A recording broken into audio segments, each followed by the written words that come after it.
सो बच्चों ये क्वेश्चन है और इस क्वेश्चन को समझने के लिए बेटा सबसे ज़्यादा इंपॉर्टेंट है इसका डायग्राम। ठीक है, तो इसका डायग्राम लेके आते हैं। ठीक है, सो ये है बेटा इस क्वेश्चन का डायग्राम। ठीक है, एंड समझाता हूँ मैं। ठीक है, देखिए ये क्या बोल रहा है कि आपके पास बेटा एक कॉन्वेक्स लेंस है। ठीक है, और इस कॉन्वेक्स लेंस से आई थिंक कितना 10 सेंटीमीटर। ठीक है, इस कॉन्वेक्स लेंस से 10 सेंटीमीटर की दूरी पर बेटा आपके पास एक कॉनकेव आप कॉन्वेक्स मिरर ही बेटा आपका रखा हुआ है। ठीक है, और कोएक्सियली रखे हुए हैं। ठीक है, ये है आपके पास 10 सेंटीमीटर की दूरी पर आपका कॉन्वेक्स मिरर। ठीक है, अब इसने बोला है कि भाई जब इस कॉन्वेक्स लेंस से जब हम बेटा इमेज बनाते हैं किसी भी एक ऑब्जेक्ट की, ठीक है, जो कि आपका ऑब्जेक्ट कितनी दूरी पर रखा है, आपका ऑब्जेक्ट जो है बेटा आपका प्लेस्ड है एट अ डिस्टेंस ऑफ आपका 12 सेंटीमीटर।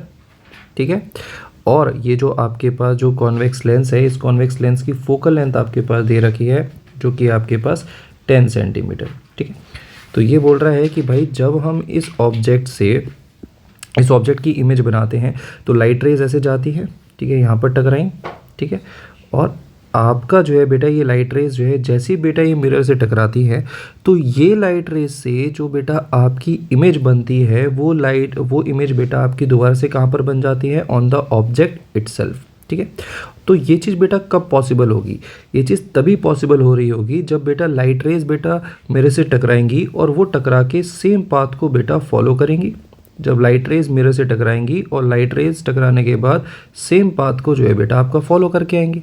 राइट, ठीक है, और ये चीज़ भी कब पॉसिबल है, ये चीज़ तब पॉसिबल है जब लाइट रेज बेटा परपेंडिकुलरली बेटा आपका गिर रही होंगी ऑन द बेटा आपका मिरर सरफेस, तभी ये चीज़ पॉसिबल है। क्योंकि हम लोग जानते हैं कि अगर मान के चलिए ये है बेटा आपके पास एक मिरर सरफेस, अगर लाइट रेज बेटा परपेंडिकुलरली बेटा गिरती हैं, ठीक है, ओवर द मिरर सरफेस, तो लाइट रेज जो है बेटा जिस पाथ से आई थी उसी पाथ पर सीधा चली जाती हैं। तो यहाँ पर भी ये चीज़ होगी, तभी तो बेटा लाइट रेज जो है अपने पाथ को रिट्रेस करेंगी। ठीक है, समझ में आ रहा है बेटा, क्लियर है। तो चलिए अब हमें क्या करना है, हमें जो है बेटा ये जो मिरर है इस मिरर के लिए बेटा फोकल लेंथ जो है कैलकुलेट करके देनी है और side by side ray diagram बनाना था। तो रे डायग्राम तो बेटा आपके सामने है, ये रहा बेटा आपके पास आपका रे डायग्राम, दिस इज़ द रे डायग्राम। ठीक है, ये आपका है रे डायग्राम। ठीक है, चलिए बेटा सॉल्व करते हैं इसको। हम लोग लेंस फॉर्मूला यूज़ करते हैं, यूजिंग आपके पास लेंस फॉर्मूला।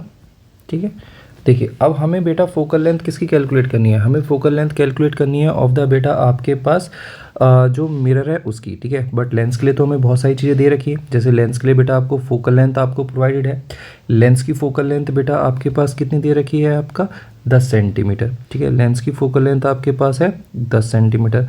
आपके पास जो ऑब्जेक्ट डिस्टेंस है वो भी प्रोवाइडेड है जो कि हो जाएगा -12 सेंटीमीटर। रखते हैं बेटा सारी वैल्यूज़ को, आपके लेंस फॉर्मूले में कितना हो जाएगा आपके पास 1/f इज इक्वल्स टू कितना हो जाएगा 1/v माइनस कितना हो जाएगा 1/u। ठीक है, तो देयरफॉर बेटा यहाँ से आपके पास 1/v किसके बराबर हो जाएगा 1/f प्लस हो जाएगा आपके पास 1/u। ठीक है, सो देयरफॉर कितना हो जाएगा 1/, हो जाएगा बेटा 10 प्लस 1/ माइनस का 12। ठीक है, सॉल्व करते हैं तो कितना हो जाएगा बेटा आपके पास, ये हो जाएगा cross multiplication method 12 and 12 minus 10। ठीक है, तो डेट इज़ फोकल लेंथ आ रही है आपके पास बेटा, सॉरी फोकल लेंथ कह रहा हूँ, सॉरी जो v है वो आपके पास आ रहा है 60 सेंटीमीटर। अब इस चीज़ को समझना बेटा, इस चीज़ को बहुत ध्यान से समझेंगे। आपके पास ये वाला जो डिस्टेंस है, ये वाला पूरा डिस्टेंस, अगर आपके पास लेट से अगर आपके पास ये जो बेटा मिरर है ये ना होता, अगर ये मिरर ना होता तो इमेज बेटा आपकी यहाँ पर बनती।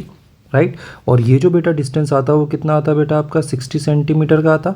राइट, ठीक है, बट क्योंकि आपके पास क्या है, क्योंकि आपके पास बेटा यहाँ पर आपका एक मिरर जो है बेटा बीच में मौजूद है, तो अब आपका जो लाइट रेज है वो इस मिरर से टकराती हैं और रिट्रेस कर लेती हैं इस पाथ को। बट ये वाला जो डिस्टेंस होगा, बहुत ध्यान से समझना बेटा, ये वाला जो डिस्टेंस है बहुत ध्यान से समझना, बहुत ध्यान से समझेंगे। ये वाला डिस्टेंस किसके बराबर होगा, ये वाला डिस्टेंस होगा बेटा आर के बराबर। आर माने बेटा आपका रेडियस ऑफ आपका कर्वेचर, आर किसके बराबर होगा बेटा, radius of curvature of the बेटा आपके पास मिरर के बराबर। ठीक है, सो देयरफॉर बेटा आपके पास जो v है जो v है वो किसके बराबर हो जाएगा, v बराबर हो जाएगा 10 प्लस आर, डेट इज हो जाएगा बेटा 60 is equals to 10 plus R. तो देयरफॉर बेटा आपका जो r है वो कितना आ रहा है बेटा, आपका 50 सेंटीमीटर आ रहा है। तो देयरफॉर फोकल लेंथ आपके पास कितनी आ रही है, 25 सेंटीमीटर। ठीक है, फोकल लेंथ आपकी आ चुकी है, रे डायग्राम बेटा आपके सामने है और यही बेटा ये आपका क्वेश्चन था।